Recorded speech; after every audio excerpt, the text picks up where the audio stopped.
컴퓨터 안에서는요, 이 데이터가 전기 신호로 왔다 갔다 하죠. 근데 이 GPU가 너무 좋아져 버린 거예요. GPU 성능이 너무 좋아지다 보니까 이 데이터를 주고받을 때 발열이 많이 발생을 하게 되고요, 병목 현상도 발생을 하게 되는 겁니다. 그래서 광통신은 이 전기를 빛으로 바꾸는 거잖아요. 그래서 구리선, 지금 전기선인 구리선보다 수십 배나 많은 데이터들을 순식간에 보낼 수 있어요. 병목 현상도 없고 발열 없이 보낼 수 있다는 점 때문에 지금 실제로 그 젠슨항 CEO도 여기다가 투자를 하고 있지 않습니까? 마벨 테크놀로지에도 투자를 하고 벤처 기업들에도 투자를 하고, 그런 것들이 보면은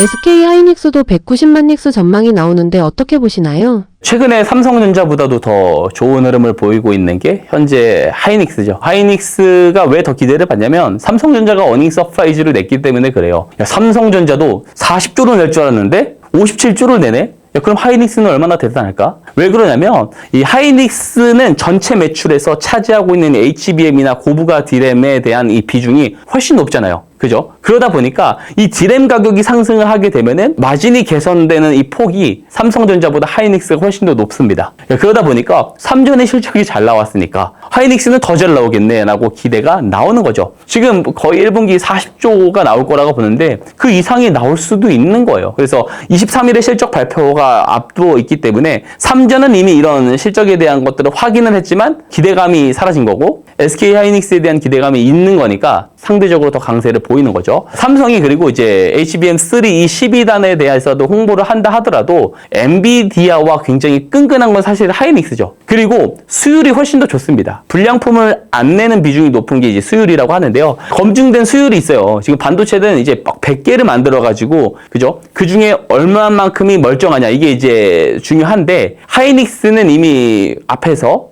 숙련도가 높잖아요. 그러다 보니까 실제로 같은 개수의 이 HBM을 판매를 하더라도 이익이 더 높을 수가 있는 거예요. 자, 그리고 현재 엔비디아에 들어가고 있는 HBM의 70%는 현재 하이닉스에서 가고 있지 않습니까? 이 선점 효과라는 것은 무시할 수가 없거든요. 그죠? 수율이 높고 선점 효과가 있기 때문에 당분간 이 70% 체제가 유지될 가능성이 높아요. 그리고 지금 이제 삼성이 TSMC랑 협력을 공식화하면서 추격 중에 있는 것은 사실이지만 차세대 그 GPU 플랫폼인 이 베라루빈, 블랙엘 다음이죠. 이 베라루빈에 들어가는 것도 이 HBM4 점유율도 결국에 하이닉스가 70% 이상을 가져갈 가능성이 높은 것이 현재 중론이죠. 그래서 1분기 아까 말씀드렸지만 영업이익 전망이 40조 정도 된다라고 보고요. 지금 이 메모리 사이클, 이 메모리 가격이 계속 상승하는 이 컨센서스대로 움직였을 때는 올해 2026년 올해죠.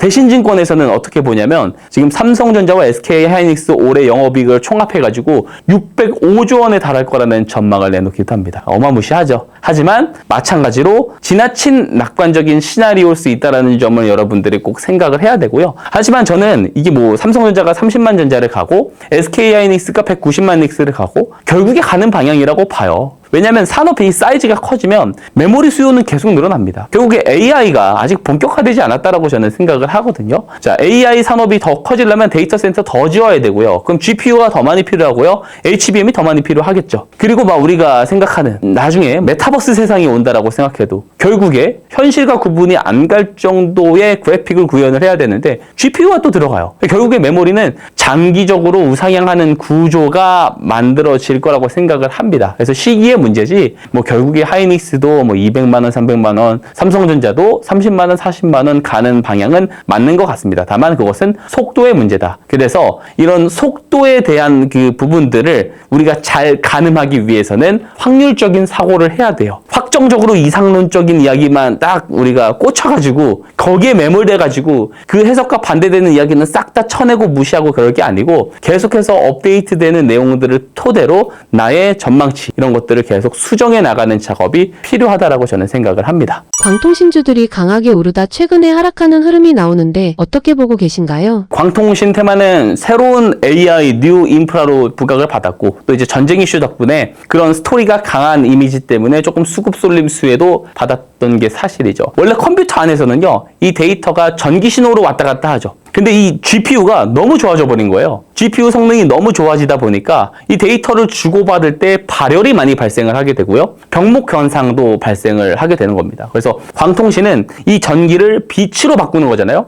그래서 구리선, 지금 전기선인 구리선보다 수십 배나 많은 데이터들을 순식간에 보낼 수 있어요. 병목 현상도 없고 발열 없이 보낼 수 있다는 점 때문에 지금 실제로 그 젠슨항 CEO도 여기다가 투자를 하고 있지 않습니까? 마벨 테크놀로지에도 투자를 하고 벤처 기업들에도 투자를 하고 그런 것들이 보면은 과거의 이제 통신 장비 사이클과 조금 다른 점을 볼 수가 있는 거죠. 요즘 AI는 그 GPU를 수만 개를 가지고 하나처럼 묶어서 써야 되거든요. GPU 사이를 만약에 구리선으로 이렇게 다 묶어버리고 메우게 되면은요, 굉장히 발열이 심하다고 앞에서도 말씀드렸잖아요. 근데 이거를 광통신 고속도로로 연결을 하면은 기존 그 GPU 성능 자체도 굉장히 크게 올라가게 됩니다. 그래서 이게 매우 중요하다라고 볼 수가 있고, 결국에 뉴 AI 인프라는 수혜주로 떠오르고 있는 상황인데, 그게 하필 전쟁이 이렇게 막 터지는 시점에 나와서 사람들이 경계를 하잖아요. 그죠? 경계를 합니다. 투심이 많이 얼어붙어 있는 상황에서 성장 스토리가 확고한, 특히 이제 그 통신 장비 이런 섹터들은 5G 때문에 그죠? 고점 찍고 10배, 10분의 1 토막이 난 상황에서 완전 저점을 기고 있었잖아요. 그러다 보니까 인프라 수혜로 부각이 돼, 그럼 열심히 키 맞추기 하면서 올라가는 그런 이제 광기의 어떤 수급이 있을 수밖에 없었다라고 생각합니다. 근데 다만 지금은 숫자가 안 나온다고요. 숫자가 안 나오는 상황에서 기대감이 우선적으로 반영이 된 것이기 때문에 지금 이제 전쟁이 종전으로 향해 가고 있죠. 그러면 광통신 쪽에 쏠렸었던 이 수급이 확산이 돼야 돼요. 다른 쪽으로. 그래서 그동안 전쟁 이슈 때문에 많이 못 올라갔었던 성장주라든지 좋은 주식들로 자금이 이동할 수밖에 없는 거죠. 그래서 지금은 차익 실현이 나오는 자연스러운 흐름이지 않나라고 생각을 하고요. 많이 떨어지고 나서 기간 조정이 어느 정도 더 많이 일어나고 광통신에 대한 이야기가 다시 등장을 할 때 그때 다시 보는 게 낫고, 지금은 우리가 조금 관심을 서서히 조금 내려놓을 때가 아닌가, 개인적으로 그렇게 생각을 하고 있습니다. 5G처럼 기대만 너무 과하게 붓고 실패할 가능성이 있나요? 5G 때랑은 저는 개인적으로 조금 다르다고 보는 게요. 5G 때도 주가가 큰 시세가 나오고 나서는 10분의 1 토막이 났어요. 근데 5G가 처음 나올 때 이 기지국들을요, 촘촘하게 박을 필요가 있었거든요. 그러다 보니까 통신사들 입장에서 이거 계산기를 두드려 보니까 이 비용만 너무 많이 나가는 거예요. 그리고 가장 큰 문제는 뭐냐면 킬러 앱이 없었어요. 그러니까 5G만으로 가능했었던 뭐 자율주행, VR, 뭐 이제 의료 서비스, 원격 의료 서비스라든지 자율주행이라든지 이런 게 있었어야 되는데 이런 게 나와주지 않았다는 말이에요. 끽해봐야 우리가 유튜브로 보는데 LTE만으로도 충분히 가능하다라는 거예요. 그래서 이게 수익화가 잘 되지 않았다라는 점이 단점인데, 광통신은 그런 부분에서는 완전히 다르죠. 이거는 실제로 GPU 성능을 올리기 위해서라도, 그죠? 앞으로 AI 산업이 커지기 위해서라도 꼭 필요한 인프라 기술이 되는 것이기 때문에 5G 때랑은 조금 다르지 않나라는 생각을 하고 있습니다. 최근 보안주들이 급등과 급락을 반복하는 데 이유는 무엇인가요?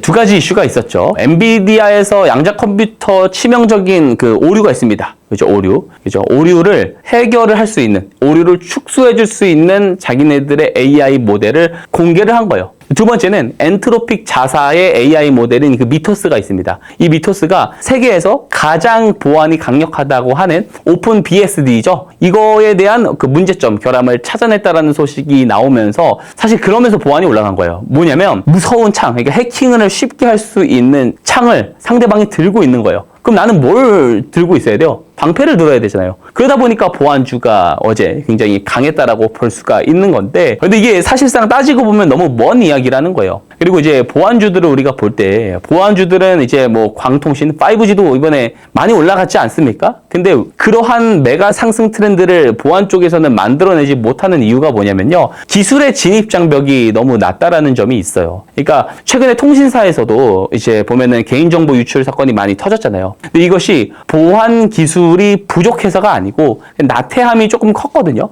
사실 대기업 자체적으로 이 보안 솔루션을 구축을 할 수 있어요. 그래서 다른 보안 기업들의 보안 솔루션 없이 충분히 보안망을 구축이 가능하기 때문에, 자체적으로 가능하기 때문에 진입 장벽이 낮은 탓이 크고요. 그리고 이제 경영진들 입장에서는 보안 비용을 상당히 아까운 비용으로 취급하는 경향이 있습니다. 그래서 보안주들이 결국에 강하려면 실제로 양자 컴퓨터가 전 세계의 보안망에 위협이 되는 시점이 와야 돼요. 금융망 그리고 뭐 군사 보안망 이런 쪽에다가 위협할 수 있는 수준이 실제로 가시화가 된다라고 하면은 그 보안 표준을 양자 내성화 뭐 PQC라고 합니다. 이 보안 표준으로 전부 다 업그레이드를 해야 돼요. 지금 이미 PQC 모델이 나와 있습니다. 한 5개가 6개 모델이 2018년도 때인가요? 이미 다 개발이 돼서 나와 있고 여전히 개발도 현재 진행형으로 진행이 되고 있는 상황이에요. 근데 아직 이런 것들을 중점적으로 논의가 안 된다는 건 아직까지는 이 양자 컴퓨터가 전 세계 보안망에 심각한 위기를 불러올 수 있을 정도의 기술까지 안 올라온 거죠. 그래서 보안주들이요, 만약에 양자 내성 암호로 이 PQC로 표준을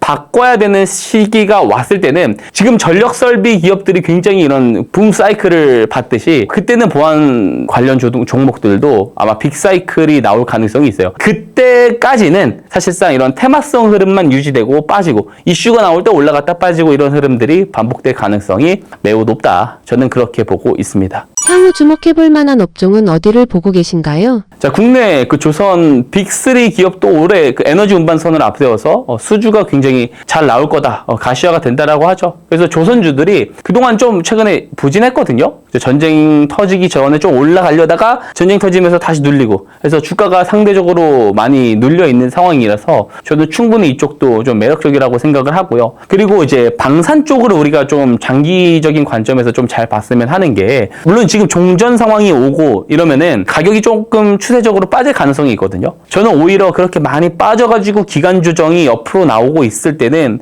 오히려 담아간다라는 생각을 가지고 있어야 된다고 생각해요. 그러니까 서두에 제가 이야기했지만 트럼프 대통령뿐만 아니고 미국은 전체적으로 개입, 세계 경찰 역할을 축소하는 방향으로 가요. 실제로 국방 예산도 트럼프 행정부 들어오고 나서 매년 8%씩 4년 동안 줄인다고 하잖아요. 그러니까 미국의 개입이 줄어들면요, 각 국가들의 방위비가 증가합니다. 실제로 나토도 GDP 2%에서 5%까지 끌어올린다라고 하잖아요. 그 안에서도 무기 획득 예산이 10년 전에는 13%였는데 지금 34%까지 올라왔고 그 러우 전쟁의 접견 지역에 있는 폴란드는 51%예요. 이것도 더 올린다고 해요. 그래서 이 각 국가들의 이 무기 수요는요, 장기적으로 늘어날 수밖에 없는 트렌드라고 보는 거죠. 그래서 오히려 역설적이게 이렇게 종전 이슈가 나오면서 방산주들이 많이 밀릴 때는 오히려 이쪽을 천천히 담아가기 좋다라고 생각을 하고요. 그리고 2차 전지 쪽도 우리가 지금은 조금 주목을 해보자라고 보는 게 리튬 가격이 올라가고 있거든요. 그리고 원자재 가격이 당분간 계속 상승 사이클이라고 저는 생각을 합니다. 그리고 2차 전지의 이런 어떤 전기차 판매 부진에 대한 이 캐즘을요, 저는 ESS가 과연 극복할 수 있을까? 그러니까 3분의 1 정도밖에 안 되는 걸로 아는데 저는 오히려 조금 회의적이긴 한데 지금 정부 정책 방향도 ESS를 어쨌든 확대를 하는 방향이지 않습니까? 그런 쪽에서 이 트렌드를 주목을 해야 되고 그래서 그 안에서도 지금 실제로 선별적으로 수출이라든지 이익이 늘려가는 종목들을 잘 보면 좋습니다. 제가 지금 관심 있게 보는 건 삼성 SDI라든지 LNF 이런 종목들인데요. 이런 것들도 제가 우리 데일리 경제 TV 특강 시간 그리고 라이브에서도 계속 다루고 있습니다. 그래서 그런 부분들을 또 참고해서 봐주시면 좋을 것 같습니다.